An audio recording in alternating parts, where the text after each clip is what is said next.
नमस्कार। वक्त हुआ है मसला का और मैं हूं आपके साथ गौरव राजेंद्र। हरियाणा के पूर्व मुख्यमंत्री और वर्तमान नेता प्रतिपक्ष भूपेंद्र सिंह हुड्डा ने रोहतक में बीजेपी सरकार पर जमकर हमला बोला। उन्होंने कहा कि राज्य में भाजपा की सरकार केवल दिखावे की राजनीति कर रही है और आम जनता की समस्याओं की तरफ ध्यान नहीं दे रही। हुड्डा ने विशेष रूप से रोहतक शहर को लेकर भाजपा पर कटाक्ष किया और कहा कि भाजपा ने रोहतक को जो है पर्यटन स्थल मान लिया है। उनका कहना था कि आए दिन यहां लोग पिकनिक बनाने आते हैं, लेकिन वास्तविक मुद्दों पर कोई ध्यान नहीं दिया जाता। पूर्व मुख्यमंत्री ने रोहतक में पत्रकारों से बातचीत करते हुए ये भी कहा कि शहर में बुनियादी विकास कार्यों की अनदेखी की जा रही है। उन्होंने कहा कि यहां के नागरिक शिक्षा, स्वास्थ्य, सड़क और साफ सफाई जैसी मूलभूत सुविधाओं के लिए तरस रहे हैं। तो आज इसी को लेकर होगा मसला और जानने की कोशिश करेंगे क्या रोहतक जो है पिकनिक स्थल के रूप में यहां पर दिखाई दे रहा है। आए दिन यहां पर लोग जो है घूमने के लिए आते हैं। तो ऐसे में आज एक पैनल इस पर चर्चा करने के लिए हमारे साथ जुड़ेगा और उनसे सिलसिलेवार तरीके से हम इस विषय को लेकर, इस मसले पर उनकी राय जानेंगे, जिसको लेकर हरियाणा में अब राजनीति गर्मा गई है।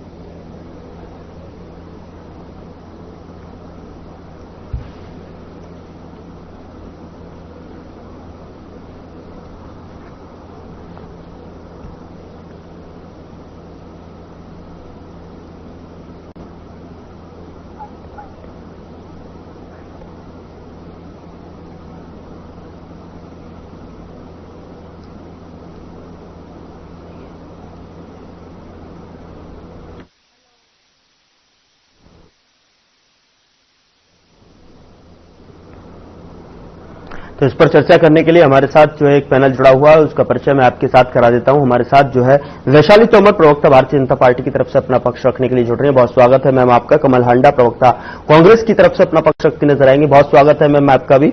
और मनोज कुमार, वरिष्ठ पत्रकार के तौर पर हमारे साथ जुड़ रहे हैं। बहुत स्वागत है सर आपका। वैशाली जी, सबसे पहले शुरुआत मैं आपसे करूंगा और जानना चाहूंगा कि जिस तरीके से ने जो आरोप लगाए हैं, जिस बात जो है कटाक्ष करते हुए, मेरी आवाज सुन पा रही है वैशाली जी? आप तक पहुंच रही है? ठीक है। कमल जी, मेरी आवाज आप तक पहुंच रही है? जी, आ रही है। ये जो आरोप लगाए हैं, इसका रास्ता किस तरीके से जो है भारतीय जनता पार्टी से है और रोहतक को लेकर विशेष तौर पर उन्होंने ये कहा है कि जिस तरीके से जो है पिकनिक स्थल के तौर पर जिसे देखते हैं, मूलभूत सुविधाएं यहां पर नहीं है, जबकि भारतीय जनता पार्टी की तरफ से ये भी बड़े दावे किए जाते हैं कि विकास जो है लगातार किया जा रहा है और सबका समान तौर पर जो है विकास होता नजर आ रहा है। क्या कहना चाहेंगी कमल जी? गौरव जी, आपको नमस्कार और दोनों पैनलिस्ट को मेरा नमस्कार। मैं 2 लाइनों से और फिर 4 लाइनों से भी शुरू करूंगी। शतरंज में वजीर और इंसान का ज़मीर जब मर जाए तो सब कुछ खत्म हो जाता है।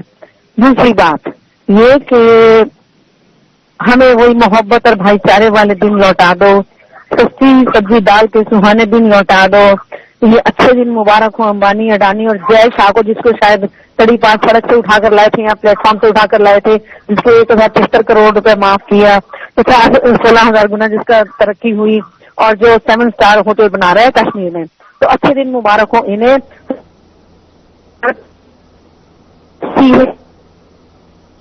इन्होंने जो भी काम कर रहे हैं अमीरों। आपकी आवाज जो है ब्रेक हो रही है कमल जी। आप, मुझे लगता है नेटवर्क में नहीं है। वैशाली जी, मैं आपकी तरफ जो है रुख करना चाहूंगा। वैशाली जी, अगर मेरी आवाज सुन पा रही हैं? वैशाली जी, मेरी आवाज सुन पा रही हैं आप?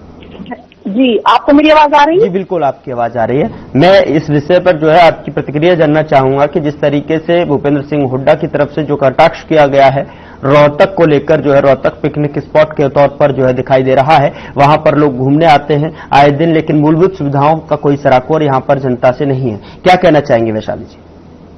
जी नमस्कार। सबसे पहले मेरा आपको सादर नमस्कार और मेरे साथ जुड़े प्रवक्ता पैनलिस्ट जो जुड़े हैं उनको भी मेरा सादर नमस्कार। हरियाणा की जनता को वैशाली तोमर का राम राम। देखिए, मैं ये कहना चाहूंगी गौरव जी आपको कि हुड्डा जी के लिए विकास को देखना एक नया अनुभव है। तो वो हर जगह आप टूरिस्ट स्पॉट ही बताएंगे, और ये तो भाजपा के लिए, ये तो अब देखिए जीता जागता सबूत हो गया है कि विपक्ष भी तारीफ कर रहा है, वो चाहे आप व्यंग्यात्मक शैली में क्यों ना ले लीजिए, लेकिन टूरिस्ट स्पॉट जब कह रहे हैं तो आप भी जानते हैं कि वहां पर उनको सड़कें दिखाई दे रही हैं, वहां पर उनको हाईवे दिखाई दे रहे हैं, वहां पर उनको कॉलेज दिखाई दे रहे हैं, वहां पर उनको ग्रोथ दिखाई दे रही है। तो अब वहां पर वो हरा भरा साफ सुथरा जो शहर है वो उनको दिखाई दे रहा है, तो अब तो वो उनको टूरिस्ट स्पॉट बताएंगे ही। लेकिन दूसरी ओर जब उन्हें एक तरफ गड्ढे दिखाई देते थे, एक तरफ उन्हें सड़कें ही नहीं दिखाई देती थी, एक तरफ उनको वो जो रोहतक था वो उन्होंने इस तरह से उसकी दुर्दशा की हुई थी कि वो रोहतक कम और कोई गांव की गलियां जिस तरह से होती हैं, कच्ची सड़कें जिस तरह से होती हैं, इस तरह से थी। तो अब जो उनकी आंखों को दिख रहा है ना, वो अब टूरिस्ट स्पॉट दिख रहा है, क्योंकि वो देखने में इतना सुंदर रोहतक बना दिया है। तो अब वो जो उनको दिखाई दे रहा है वो सही कह रहे हैं, बीजेपी ने जो ये कह रहे हैं वो बीजेपी ने उसको टूरिस्ट स्पॉट बना दिया, वो बिल्कुल सही कह रहे हैं। बस मैं यही कहूंगी कि जो हरियाणा में हरियाणा जो है कांग्रेस के राज में जिस तरह से हुड्डा की सरकार में पिछड़ गया था विकास से, अब भाजपा की सरकार में जो विकास की गति और रफ्तार पकड़ी है, आप देखें कि किस तरह से विपक्ष को भी कुछ और टॉपिक नहीं मिल रहा है, कोई और बातें नहीं मिल रही है कहने के लिए, कोई और मुद्दा नहीं मिल रहा है कहने के लिए, तो अब वो कुछ भी कह के इस तरह से मीडिया को लाइन दे रहे हैं। बस इतना मैं उनके बारे में कहना चाहूंगी और बहुत खुश हूं उनके बयान पर के चलिए किसी भी तरह से समझ लीजिए, एटलीस्ट उन्होंने तारीफ तो करी, चाहे आप किसी भी रूप में देख लीजिए, उन्होंने तारीफ की। मैं तो इसी बात से खुश हूं कि भाजपा का काम चाहे कैसे भी समझे वो उनकी आंखों को दिखाई दे रहा है और उनकी आंखों से वो उनके मस्तिष्क पर जाकर उनकी जबान के माध्यम से चाहे वो व्यंग्यात्मक शैली में बोले, लेकिन वो दिखाई दे रहा है तो इसलिए उनके शब्दों से वो निकल रहा है। तो उन्होंने टूरिस्ट स्पॉट कहा तो ये तो अच्छी बात है, गलत बात तो इसमें कुछ भी नहीं कही उन्होंने। जी वो ठीक है वैशाली जी, मैं आता हूँ आपके पास। मेरे साथ जो है मनोज कुमार जुड़े हुए हैं। मनोज जी मेरी आवाज सुन पा रहे हैं आप? आपकी आवाज आ रही है? आपको क्या लग रहा है, आपका एनालिस्ट क्या कहता है वो नजर आ रहा है, क्या दृष्टिकोण से जो है आप देख रहे हैं कि यहाँ पर देखिए अब पहले से कवायद ये थी कि पहले खींचतान होती थी कि देखिए एलओपी नहीं है कांग्रेस के पास में, एलओपी दे रहा है दुरुस्त है, वहां पर एलओपी वही नाम वही चेहरा, उस पर हरी झंडी दिखाई दी गई और प्रदेश अध्यक्ष की भी नियुक्ति हो गई। अब गुटबाजी को खत्म करने की तरफ जो है यहाँ कांग्रेस अग्रसर है और दूसरी तरफ यहाँ पर अब रोहतक को लेकर जो कटाक्ष किया गया है उसको लेकर आप क्या समझते हैं कि किस तरीके से, क्योंकि जब बीजेपी के बड़े बड़े नेता बार बार रोहतक आ रहे हैं और ऐसे में विपक्ष इससे जो तिलमिला क्यों रहा है, आखिर उसको पिकनिक स्पॉट बोल दिया गया?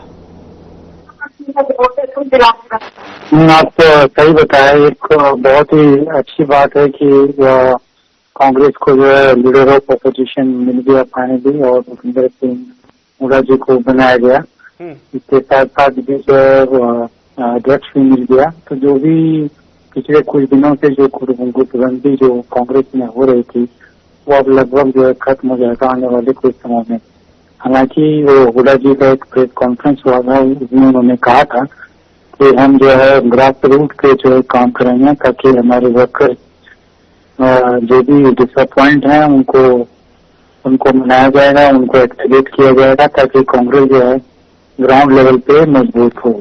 जी मुझे ऐसा लग रहा है कि एक कांग्रेस हाईकमांड का एक बहुत अच्छा डिसीजन रहा कि जो है टाइम रखे, हालांकि टाइम लगा लेकिन फाइनली जो है कांग्रेस अध्यक्ष हरियाणा और लीडर ऑफ अपोजिशन का उन्होंने नियुक्त कर दिया है। और जहाँ तक रोहतक की अगर बात करें तो रोहतक जो है एक पॉलिटिकल सेंटर रहा है भाजपा के लिए चाहे कांग्रेस के लिए और आईएनएलडी के लिए भी रहा है। पिछले कुछ दिनों से देखा गया कि आईएनएलडी का भी वहाँ पे प्रोग्राम हुआ था और कांग्रेस का तो होता ही रहता है, साथ साथ भारतीय जनता पार्टी भी नहीं वहाँ छोड़ना चाहती है क्योंकि उस रोहतक एक ऐसा एरिया है जहाँ से अगर आप अच्छा परफॉर्म करते हैं तो हरियाणा में आपका जो है परसेंटेज वोट परसेंटेज के साथ साथ सीट भी आपका बढ़ जाता है। तो स्वाभाविक है कि जिस तरह से जब भूपेंद्र सिंह हुड्डा जी जब मुख्यमंत्री थे तो देखो भी रोहतक एरिया को चमका के रखा था। वहाँ की जो भी डेवलपमेंट जो भी प्रोजेक्ट्स होते थे पहले रोहतक से ही शुरू होते थे और हालांकि भी एलिगेशन लगता है उनके कि हुड्डा साहब ने सिर्फ रोहतक पे ही ध्यान दिया, हरियाणा के कोई भी एरिया पे ज्यादा उनका फोकस नहीं था। लेकिन जब से भारतीय जनता पार्टी की सरकार आई है, रोहतक पे भी उनका ध्यान है, वहाँ पे भी उनका एमएलए वहाँ पे भी जीता था। और भारतीय जनता पार्टी को ऐसा लगता है कि रोहतक सराउंडिंग डिस्ट्रिक्ट, रोहतक झज्जर हो, इस एरिया में सोनीपत में हो, अगर इस एरिया में अगर कांग्रेस और भारतीय जनता पार्टी अगर अच्छा परफॉर्म करती है तो इसका मतलब ये संदेश जाता है कि पूरे हरियाणा में सरकार बनने का संभावना जो है दोनों पार्टी के लिए बन जाता है। यहाँ तक कि एनएलडी और जेजेपी के लिए भी एक डर माना जाता है रोहतक। ठीक है मनोज जी, आपने बताया कि रोहतक को इसलिए भी देखा जा सकता है महत्वपूर्ण बिंदु पर कि वो पॉलिटिकल सेंटर रहा है पार्टियों के लिए। ठीक है कमल जी, आपसे मैं पूछना चाहूंगा, क्योंकि आपकी आवाज ब्रेक हो गई थी बीच में, मैं आपसे पूछना चाहूंगा कि जिस तरीके से लगातार कांग्रेस अब जो है एलओपी के चेहरे के साथ में निखर कर आई है सामने, और ऐसे में कटाक्ष लगातार रोहतक को लेकर, क्या रोहतक में लगातार जो है बीजेपी की जो बढ़ता प्रभाव है या फिर जो जिस तरीके से उनके दौरे वहां बढ़ रहे हैं, लोगों का नेताओं का वहां जाना आ रहा है, उससे कहीं न कहीं विपक्ष की कमजोरी का यही नतीजा है कि वहां पर लगातार जो है बीजेपी बढ़ती जा रही है, बीजेपी के दौरे रोहतक में? गौरव जी, आपको किस बेवकूफ ने बताया कि वहां पर हमें तिलमिलाहट हो रही है, इनके दौरे बढ़ रहे हैं? क्योंकि ये बौखलाए हुए हैं, क्योंकि वहां पर हुड्डा साहब का वर्चस्व है तो है, उसमें जले भुने जो मर्जी करें, हमें उससे मतलब नहीं है। लेकिन अब ये वहां पर वो बनाने जा रहे हैं, पिकनिक स्पॉट अगर बना रहे हैं या जंगल सफारी बना रहे हैं या कम से कम चलो व्यंग्यात्मक आया, लेकिन आपने स्वीकार कर लिया कि विकास तो हुआ है। किसने कहा? अरे बात तो सुनिए आप, पिकनिक स्पॉट इसलिए कहा जा रहा है कि भाई घूमने चले आते हैं, ये वहां पे रोहतक में घूमने चले आते हैं। समझिए आप बात को, आप मिस इंटरप्रेट मत कीजिए, ध्यान से सुनिए मेरी बात, ठीक है? तो इन्होंने स्कूल टीचर थोड़ी ध्यान से सुनिए, why don't you let me speak, let me finish. नहीं, आप बोल रही हैं, आप किस तरीके से बोल रही हैं, आप प्लीज उस पर थोड़ा सा कंट्रोल रखें, संयम बरतें मैम। हाँ, संयम से बोल रही हूँ, संयम बरतें। वैशाली जी कह रही है कि व्यंग्यात्मक आया, लेकिन ठीक है, उन्होंने माना विकास हुआ है। मेरी बात सुनिए, कंप्लीट कीजिए। जो ये अपना दिखाने की कोशिश कर रहे हैं ना कि हम अपना वर्चस्व वहां पर बना लेंगे, तो इस बात को तो काटा मार दे, बहुत ज्यादा, बहुत बड़ा काटा मार दे भाजपा। ये पहली बात। इन्होंने आपको यही पता होगा, कभी सवाल नहीं उठाया आपने कि शेडो एमएलए क्या होता है, but nonsense is this that BJP is doing. मुझे इस बात का जवाब देना, पहली बात। दूसरी बात, मुद्दों पर बात नहीं हुई, किसान फिर पिट रहे हैं, लहू लुहान हो रहे हैं, उस पर बात नहीं होती है, जैन जी पर बात नहीं होती है। और आप दिल्ली में अभी इतना बड़ा धरना प्रदर्शन चल रहा है सोनम वांगचुक जी की के लिए कि उनको क्यों जेल किया गया, जो इतना सच्चा देशभक्त है, वो जेल में है और राम रहीम जैसा बलात्कारी व्यभिचारी बेल पर है। आपको ये सवाल पूछने चाहिए और आप पक्षपात करते हैं भाजपा का। शर्म आनी चाहिए आपको। फिर अगर हम कुछ पंक्तियां बोल देते हैं आपको, तो आपको बड़ी मुश्किल लगती है। मुझे लगता है आपको प्रदेश प्रवक्ता की जगह राष्ट्र प्रवक्ता होना चाहिए आपको। मुझे ऐसा लग रहा है कि मैं पार्टी से ये सिफारिश करने बैठूं कि आपको राष्ट्रीय प्रवक्ता बना दिया जाए, क्योंकि आप वहां पर ले गई, आप क्लास की तरह जो है, क्लासरूम की तरह। अरे इतना बोलेंगे तो मेरे को कहाँ जमीर घोल बोलिए रहे हैं। खबरों की मंडी में खबरें कम, पत्रकार ज्यादा बिक रहे हैं। और आधा देश के गद्दारों को, मैं कहती हूँ जूते मारो दलालों को, सत्ता के दलालों को शर्म नहीं आती, जिनको देश से कोई मतलब नहीं, जो कौम का नहीं वो किसी काम है ना। आप मान किसी, मैं कहती हूँ कोई ऐसा वर्ग छोड़ा इन्होंने। मणिपुर शांत इलाका था, वहां पीसफुल एरिया था, वहां पर आग लगा दी और पुलिस ने अमित शाह की, मेरे पास मेरे पास वीडियो है जिसमें वो कह रहा है कि हमारे ऊपर कोई इल्जाम न लगाए, हमें दिल्ली से ऑर्डर आया था क्योंकि यूटी उसको बना दिया और यूटी की पुलिस तो तरी पार के पास है। तो उसने क्या किया, वहां पर गोलियां चलवाई। जिस आदमी ने कारगिल में लड़ाई लड़ी, ठीक है, मुझे नहीं मार पाया, नहीं मार पाया, हमारे देश ने उस जवान को मार दिया। भीतर की राजनीति की हम जब चर्चा करते हैं तो नेशनल राजनीति को थोड़ा सा साइड में रखते हैं, क्योंकि प्रदेश के भीतर के मुद्दों पर यहां पर जो गरमाई हुई राजनीति है उसको लेकर आज का विषय है। एक छोटा सा ब्रेक जो है, फौरन हाजिर होते हैं।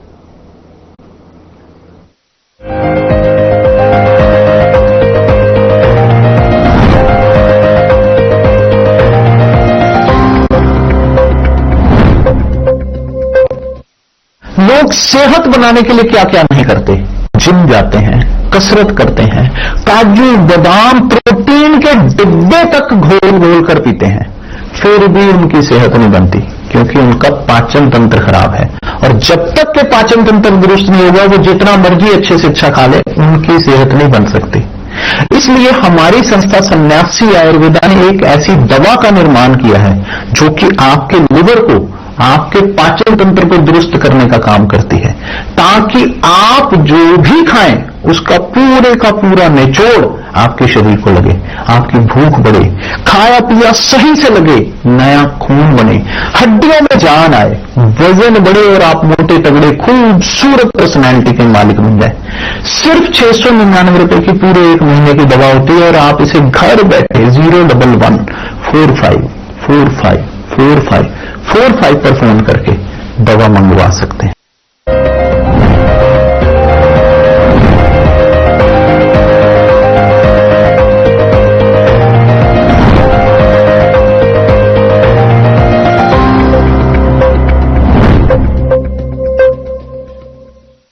ब्रेक के बाद स्वागत है आपका। लगातार चर्चा जो है हरियाणा में गरमाई राजनीति को लेकर, जिस तरीके से एलओपी भूपेंद्र सिंह हुड्डा की तरफ से भाजपा पर जो बीजेपी पर कटाक्ष किया गया है, उसको लेकर पक्ष और विपक्ष आमने सामने है।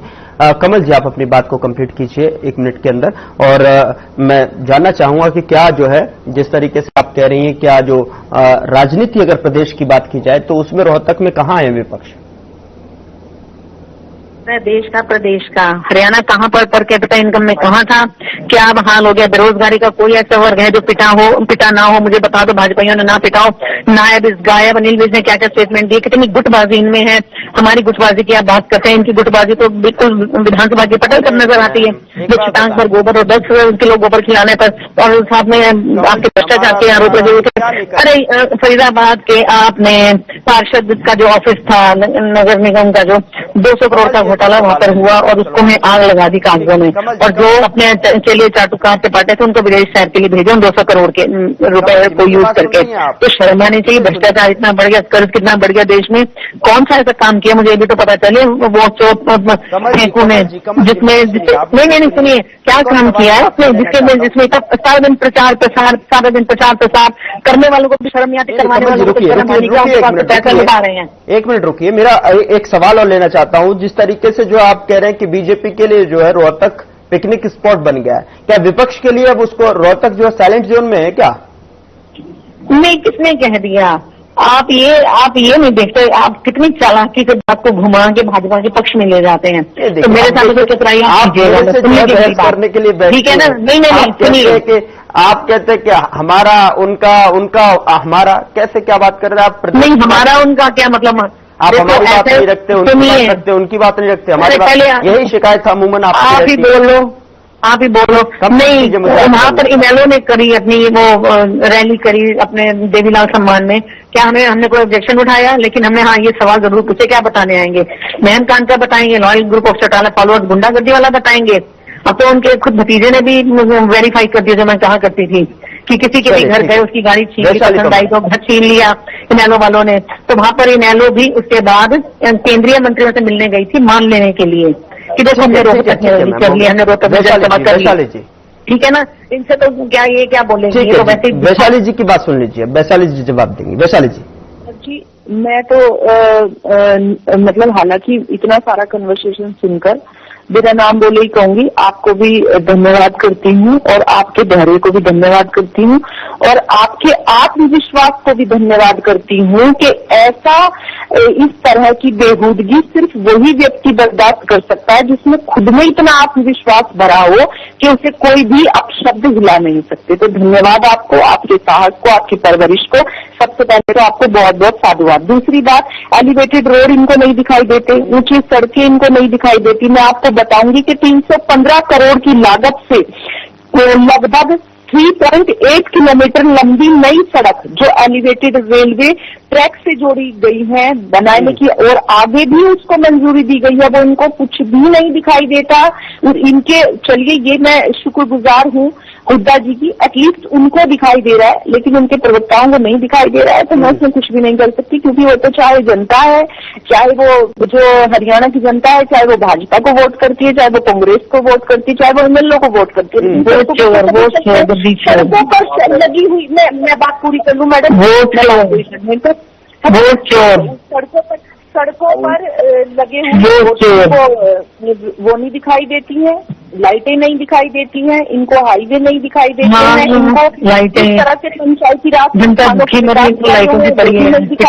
नगर निगम वार्डों का जिस तरह से सुधार हुआ इनको वो भी नहीं दिखाई देता है, ट्रैफिक लाइटें जिस तरह से सुधार हुई इनको वो भी नहीं दिखाई देता है, मेडिकल कॉलेज इनको दिखाई नहीं देते हैं, साइबर डेयरी प्लांट मैं तो अब नहीं दिखाई देते कि मैं इनको बताऊंगी कि इनको दिख रहे हैं, तभी ये टूरिस्ट स्पॉट उसको बता रहे हैं। लेकिन कुछ लोगों का ट्रैफिक रिकॉर्ड इस तरह से है कि वो एक जगह भर दिया गया है, अब चाहे आप उसको कल सुन लो, परसों सुन लो, परसों सुन लो, जब तक बिहार का रिजल्ट नहीं आने वाला है वो वही एक टोन में बजने वाला है, लगातार। मैं जवाब देना चाहती हूँ। सबकी टिकट सुन लो, वही बातें, वही आरोप, दूसरे का सुनना नहीं, वही एक टोन, वही मतलब सब कुछ वही है उसमें। मनोज कुमार जी, ठीक है मनोज कुमार जी, फाइनल कमेंट मैं आपसे लेना चाहता हूं कि जिस तरीके से जो लगातार विपक्ष सिर्फ जो है सत्ता पक्ष या फिर मैं कहूंगा कि बीजेपी के दौरे पर प्रतिक्रियाएं रोहतक को लेकर खासतौर पर आ रहा है, और अभी आपने कहा कि एक सेंटेंस में कि पॉलिटिकल सेंटर रहा है जो है सभी पार्टियों के लिए रोहतक, तो ऐसे में जो बीजेपी के दौरों पर प्रतिक्रियाएं दे रहा है बजाय अपने एजेंडों को आगे रखने में, ये किस तरीके की पॉलिटिकल? आपने सही बताया, सभी पॉलिटिकल पार्टी जो है अपने अपने आधार पे जो स्टेटमेंट देती है, और उसी आधार पे जो है वो जो भी कांग्रेस के लीडर ने दिया कि पॉलिटिकल टूरिज्म है, लेकिन सरकार का ये ध्यान रहता है कि व्यापक स्तर पे जो है डेवलपमेंट हो, और रोहतक एक महत्वपूर्ण डिस्ट्रिक्ट होने के कारण जो है स्वाभाविक है भारतीय जनता पार्टी का भी ध्यान है यहाँ पे। और क्योंकि देखिए अपोजिशन बहुत स्ट्रांग है, अभी 37 सीट जो है वो असेंबली में आया है इनका, और खुद ही जो है स्वाभाविक है कि जब अपोजिशन स्ट्रांग हो तो तरह तरह के स्टेटमेंट आते रहते हैं, और सरकार के लिए भी एक दायित्व बन जाता है कि सभी एरिया में ध्यान दें ताकि जो भी पॉलिटिकल एमएलए जो खास करके अपोजिशन वाले को ज्यादा पॉजिटिव निकला जो असेंबली में ना करे। और बहुत ही अच्छा इस बार का जो असेंबली रहा है बहुत ही अच्छा है, जिसमें चलिए ठीक है मनोज जी, जो है मुझे जो है समय इससे ज्यादा आगे बढ़ने की इजाजत नहीं दे रहा है। बहुत बहुत शुक्रिया हमारे साथ जुड़ने के लिए, वैशाली तोमर, कमल हांडा जी, मनोज कुमार जी, बहुत बहुत शुक्रिया चर्चा में शामिल होने के लिए। लेकिन देखने वाली बात यह होगी कि किस तरीके से जो है विपक्ष अपनी राजनीतिक जो रोटी से सेकता हुआ नजर आ रहा है उस पर जो है सत्ता पक्ष की तरफ से क्या कुछ टिप्पणी नजर आती है, किस तरीके के उस पर जो है बयान नजर आएंगे, ये देखने वाली बात होगी। फिलहाल मसला में इतना ही, नमस्कार।